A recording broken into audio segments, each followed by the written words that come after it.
This is The Big Picture, an official television report of the United States Army, produced for the armed forces and the American people. Now, to show you part of the big picture, here is Master Sergeant Stuart Quaid.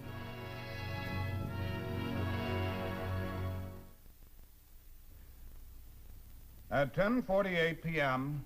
Eastern Standard Time on January 31st, 1958, the attention of the American people was focused on Cape Canaveral, Florida, as a giant rocket was catapulted toward outer space. Few events in American history have been so awaited, prayed for, worked for, as the Army's successful launching of Explorer 1. Today's Big Picture will reveal the dramatic, suspenseful story of how the Army, when the prestige of the United States throughout the world had been shaken by events beyond its control, stirred the hearts and emotions of the American people with an epic display of scientific and technical teamwork. Our story starts 84 days before the launching of Explorer 1. The date, the morning of November 8, 1957, at Huntsville, Alabama. A sudden meeting has been called by General John B. Medeiros, Commanding General of the Army Ballistic Missile Agency. Good morning, gentlemen. Be seated, please. I have a very important announcement for you. We've been assigned the mission of launching a scientific Earth satellite. And we will use the Jupiter C configuration as a carrier that we developed along with the Jet Propulsion Laboratory. I promised the Secretary of the Army that we would be ready in 90 days or less. Let's go, Werner. This is what they've been waiting for. The deadline is 90 days. 90 days to put a satellite into orbit. A crash program, an emergency. And the American people had become aware of that emergency long before, when a Soviet Sputnik beeped its way across the skies. The reaction was one of astonishment and concern, for it was now known that a potential enemy was at least temporarily ahead in developing means for space travel. Reaction, counter-reaction. All at once, Americans were interested in the oncoming age of space, and with the curiosity came a mounting, swelling demand to get a satellite into the air on the double. But there were disappointments. It was an immensely difficult job, and the first American attempt with a Vanguard rocket was a failure.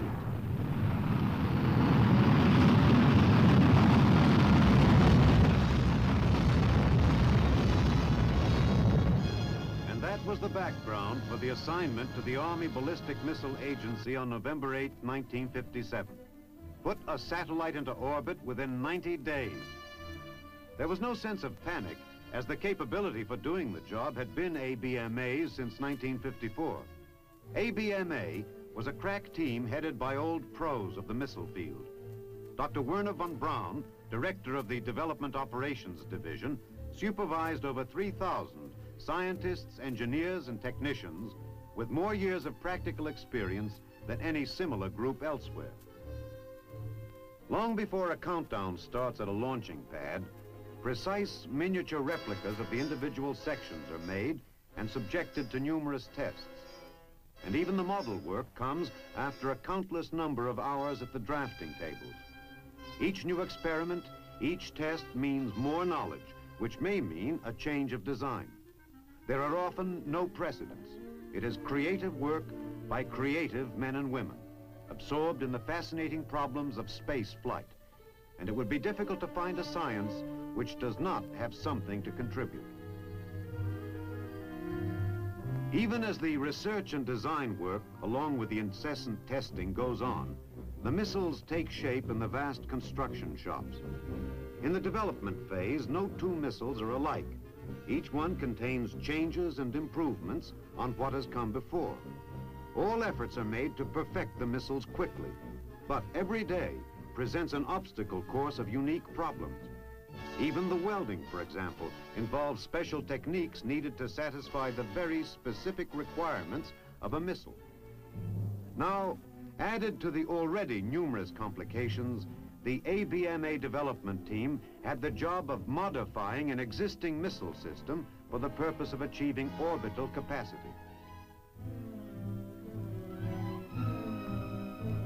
The decision was passed down.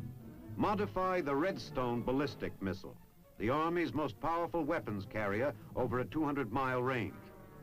Why the Redstone? It had proved itself again and again on the ABMA launching pads at Cape Canaveral, Florida.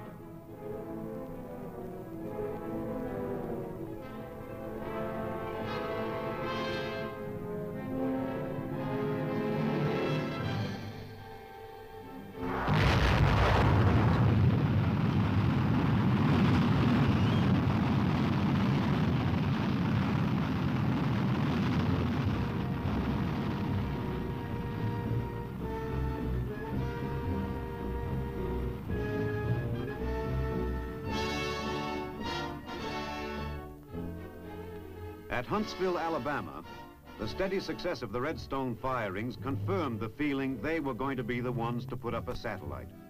Work on modifications was accelerated around the clock. The tests of components, assemblies, everything that goes into the missile. Question: will a small piece of metal alloy withstand the hottest part of the rocket's exhaust? No guesswork. ABMA people have to know. The rocket's exhaust will be too much for the alloy. It melts. So they will develop a better one. But the final test at ABMA, the big one, where the results of thousands of tests are checked out, is the static firing. Held firmly in place, its rocket engines filled with fuel, the assembled missile is studied during full force firing. In the blockhouse sheathed in concrete where the operating controls and personnel are located, the countdown has started. A few seconds before firing, the water is turned on. 4,000 gallons a minute are required to cool the flame deflector of the test stand in this simulated flight, where the missile will stay right where she is.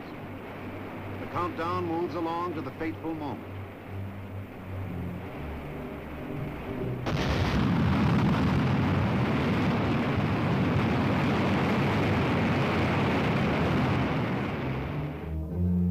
The static test is over. The rocket is taken down and dried out.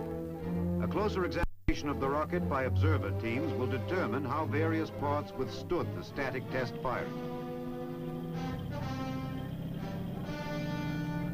The static firing was successful, and the modified Redstone, which would serve as the first stage of the satellite-bearing rocket, was loaded aboard a plane.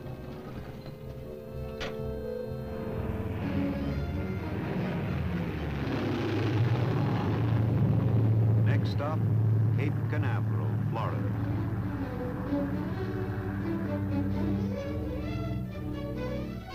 But meanwhile, far across the country at the Jet Propulsion Laboratory, a sprawling 80-acre research and development complex in Pasadena, California, scientists and engineers were racing toward the same deadline: 90 days to put a satellite into orbit.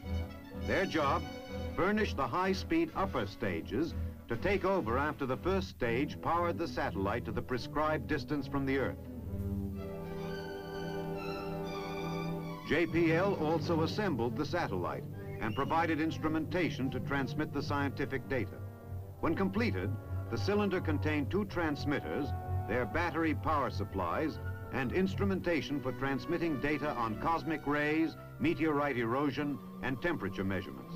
The data would be dispatched continuously by the 2 transmitters. Assembled, the satellite appears small, but if all went well, 7.5 minutes from the time the giant missile bearing it would leave the Earth, the cylinder would be hurtling independently through space at a little over 18,000 miles per hour. If all went well. The checkout on the JPL test stand went smoothly, but only the launching pad at Cape Canaveral, Florida, would tell the story. The date, Wednesday, 29 January 1958, 8 days before the deadline set down by General Medeiros. On the morning of the 29th, the weather was not good. The prediction was for thunderstorms and unsatisfactory jet stream conditions aloft. A 24-hour postponement was decided upon. The hours passed with the rocket crews working swiftly, intensively. But there is a whole set of operations to be completed at least 24 hours before the countdown starts.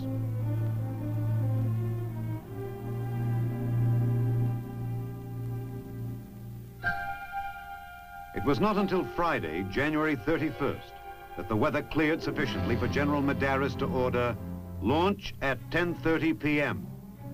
Men worked on the lines, pipes, and servicing units on the pad. Others clambered about the various gantry levels. As is so often said in the Army, but rarely with more accuracy, this was it. Before the countdown was to start, the satellite and last stage rocket, shrouded to prevent even the slightest abrasion, was at the launching pad.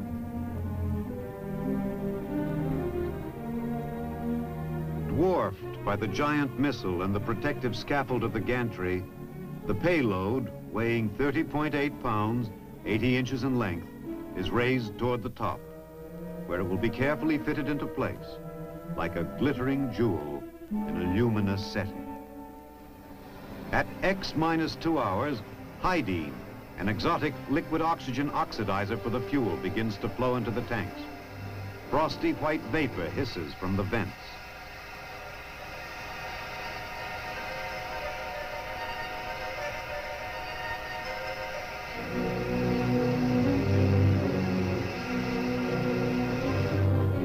Minutes click past relentlessly.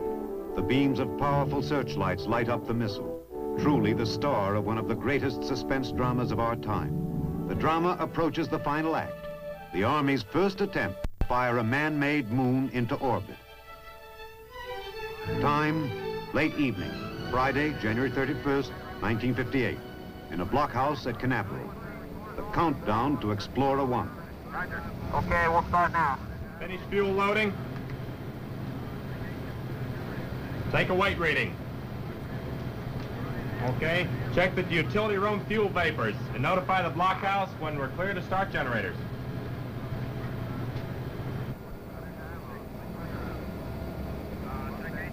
Generator setting. Bob. Control voltage on. 2.5, program device on. Gyros on. Gyro erection on.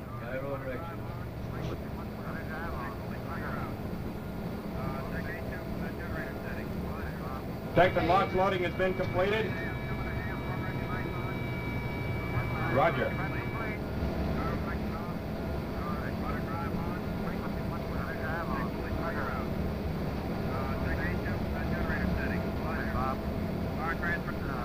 Connect assembly to igniters. Okay, tie down the leads. Roger, and install your protective tabs. Okay?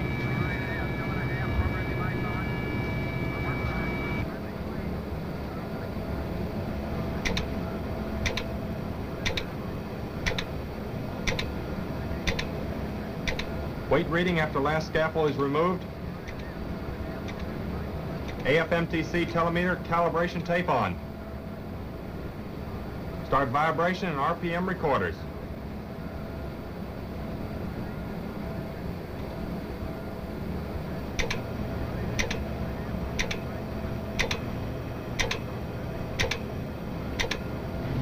Check all operating lights and meters for proper operation. Fire panel check. Power panel okay.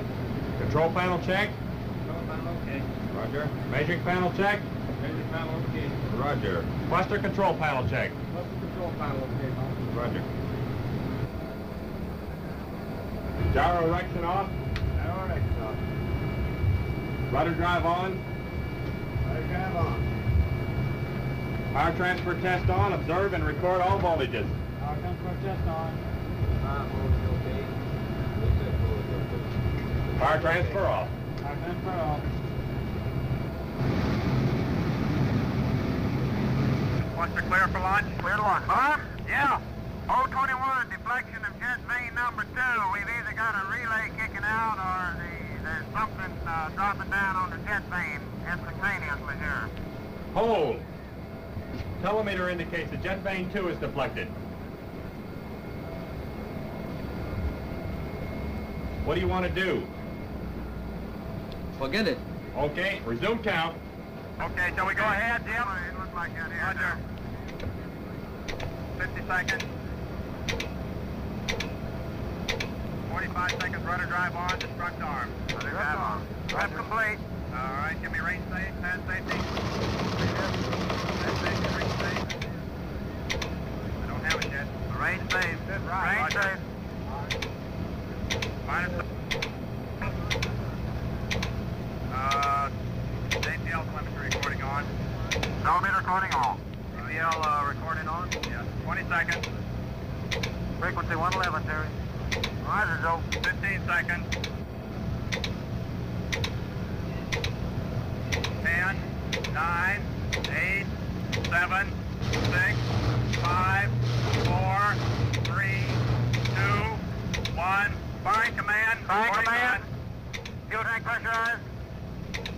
Block tank pressurized. Missile power. Ignition. Mainstay. Lift off. Lift off. Go ahead. Go ahead.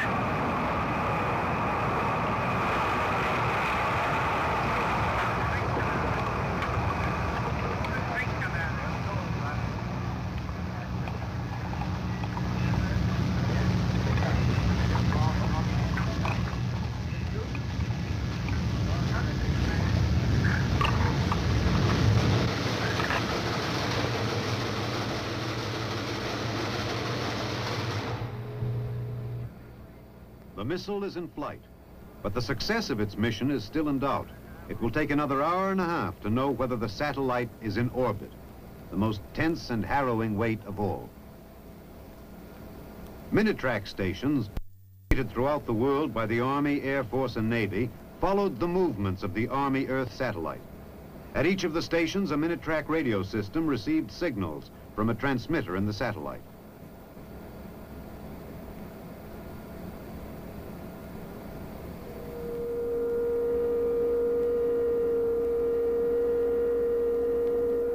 About midnight, not far from the now empty launching pad, General Medeiros finally called his assistant, Colonel Leonard Orman.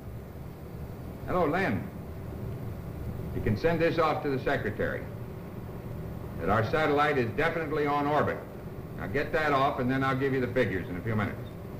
Okay, boy. In Washington, at the National Academy of Science, a packed auditorium of reporters, radio and TV interviewers heard the announcement of Dr. Richard Porter, chairman of the IGY committee. The National Academy of Sciences and the National Science Foundation announced that as part of the U.S. International Geophysical Year program, a scientific Earth satellite was placed in orbit at 5 seconds after 10:55 p.m. by means of a Jupiter C rocket vehicle launched by the Army at Cape Canaveral, Florida. A similar statement is being issued by the President. And I should like to add my personal congratulations to the Army Ballistics Missiles Agency and to Dr. von Braun and Dr. Pickering and their colleagues for a job well done. Before the news conference, the big picture camera and Sergeant Stuart Queen drew Dr. von Braun aside for a special interview. Dr. von Braun, I wonder if you could tell our big picture viewers just what did transpire during those 84 days. Well, those were rather hectic 84 days, I can assure you of that. A project like firing a satellite into orbit is only possible if there's splendid teamwork all the way through. In this particular case, this teamwork involved, at first, close cooperation between our own Army Ballistic Missile Agency in Huntsville, Alabama, and the Jet Propulsion Laboratory in Pasadena, California. Between the two of us, the vehicle was developed that carried the satellite into orbit. There was also very close cooperation between us and Iowa State University, which pioneered the payload. Jet Propulsion Laboratory also had a big hand in repackaging this payload for our vehicle, because this payload was originally designed with the Vanguard vehicle in mind as a potential carrier. Other groups that deserve much credit in our successful satellite try are the military and civilian personnel of Patrick Air Force Base down in Florida, from where the missile was fired. The range operation down there, and everybody from the command of the proving ground down to the last cameraman gave us splendid support. The tracking of the missile as it circles around the globe is in the hands of both IGY personnel and personnel of the Naval Research Laboratory. So you have an example here of splendid teamwork involving all three services, and I hope this example will show that you need not believe everything you hear and read about inter-service rivalry and its detrimental effects. There's actually a lot of fine teamwork between the services when it comes to getting things done. 20 minutes later, Dr. Porter opened the question and answer session by introducing three of the key men in the success story of Explorer 1. Credit for the technical part of this achievement than any others in this country. First, Dr. Wernher von Braun, Director for Development, Operations of the Army Ballistic Missiles Agency. Dr. von Braun, would you rise, please? Dr. James A. Van Allen, Head of the Physics Department of the State University of Iowa, who is Chairman of the Working Group on Internal Instrumentation of the Panel for the Earth Satellite Program. Dr. Van Allen. And Dr. William H. Pickering, Director of the Jet Propulsion Laboratory of the California Institute of Technology, Chairman of our Working Group on Tracking and Computation. These three gentlemen have all had a direct and important part in this achievement.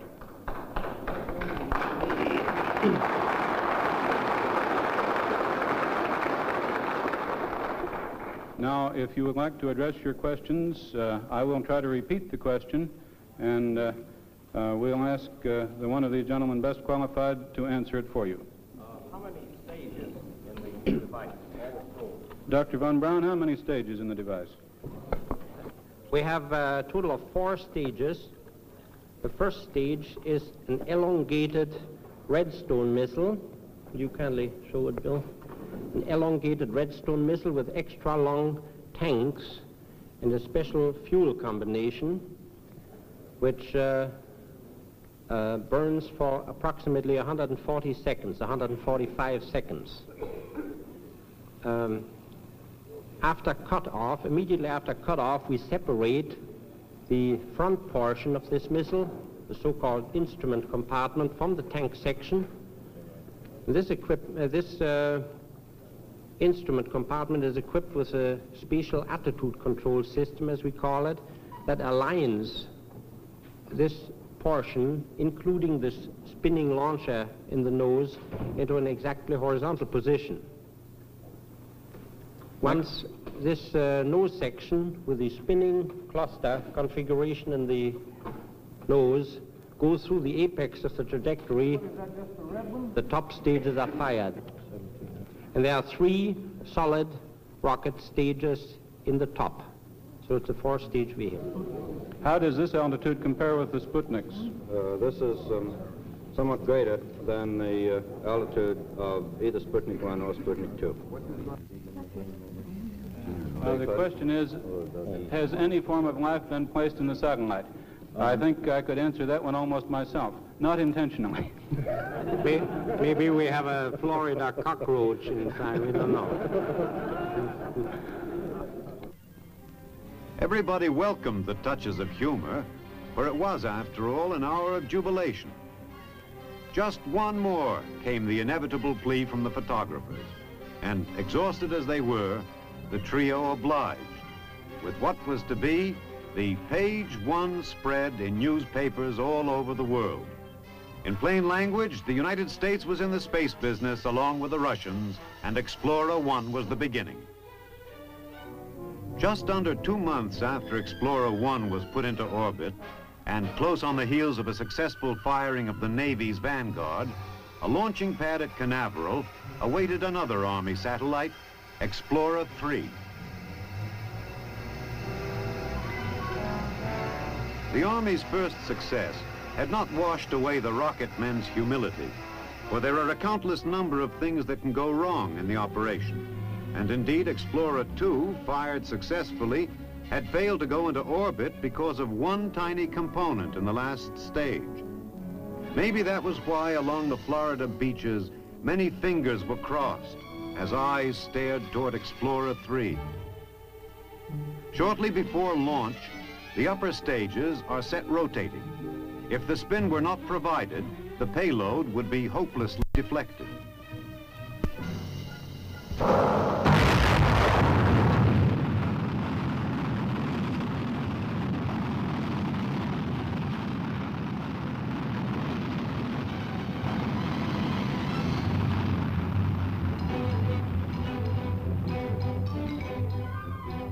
Explorer 3 was reported in orbit.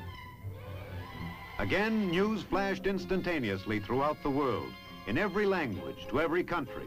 And wherever the news went, it had an effect of transcendent importance. The scientific and technical prestige of the United States was enhanced. People everywhere knew the free world would not be left behind in the all-important race toward outer space. Now, Americans could once again look up toward their future with faith and with confidence. And so 2 explorers were in orbit. Momentous achievements made possible by the close cooperation of the Army with some of the best technical and scientific minds in the land.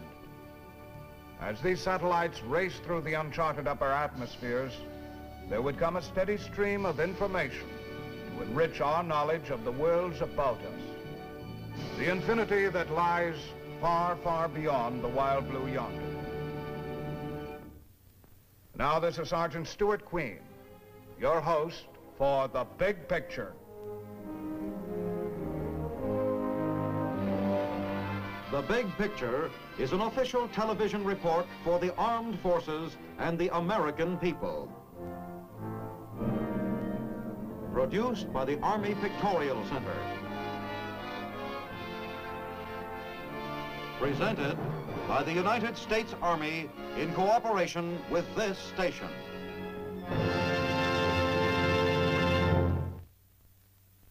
Secretary of the Army that we would be ready in 90 days or less. Let's go, Werner.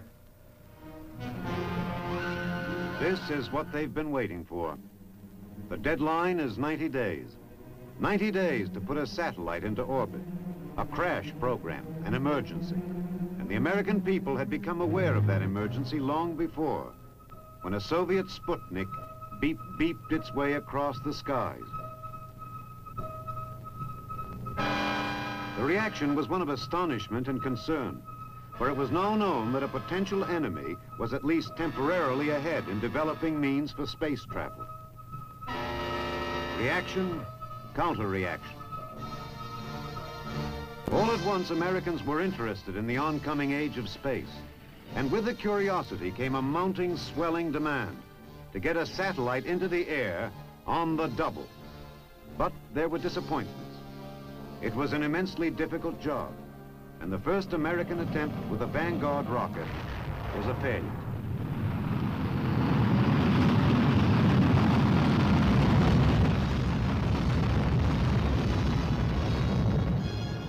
Was the background for the assignment to the Army Ballistic Missile Agency on November 8, 1957. Of the American people was focused on Cape Canaveral, Florida, as a giant rocket was catapulted toward outer space.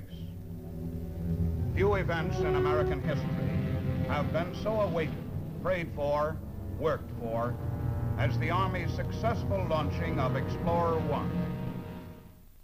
Today's Big Picture will reveal the dramatic, suspenseful story of how the Army, when the prestige of the United States throughout the world had been shaken by events beyond its control, stirred the hearts and emotions of the American people with an epic display of scientific and technical teamwork.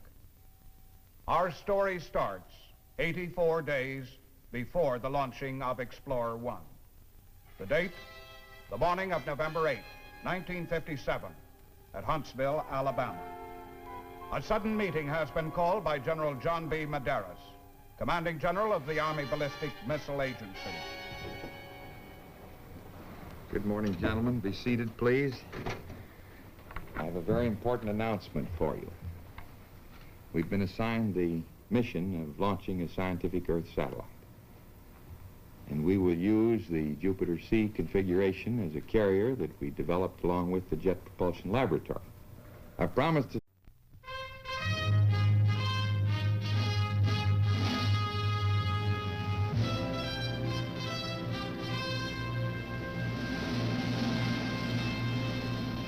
This is The Big Picture, an official television report of the United States Army, produced for the armed forces and the American people. Now, to show you part of the big picture, here is Master Sergeant Stuart Queen.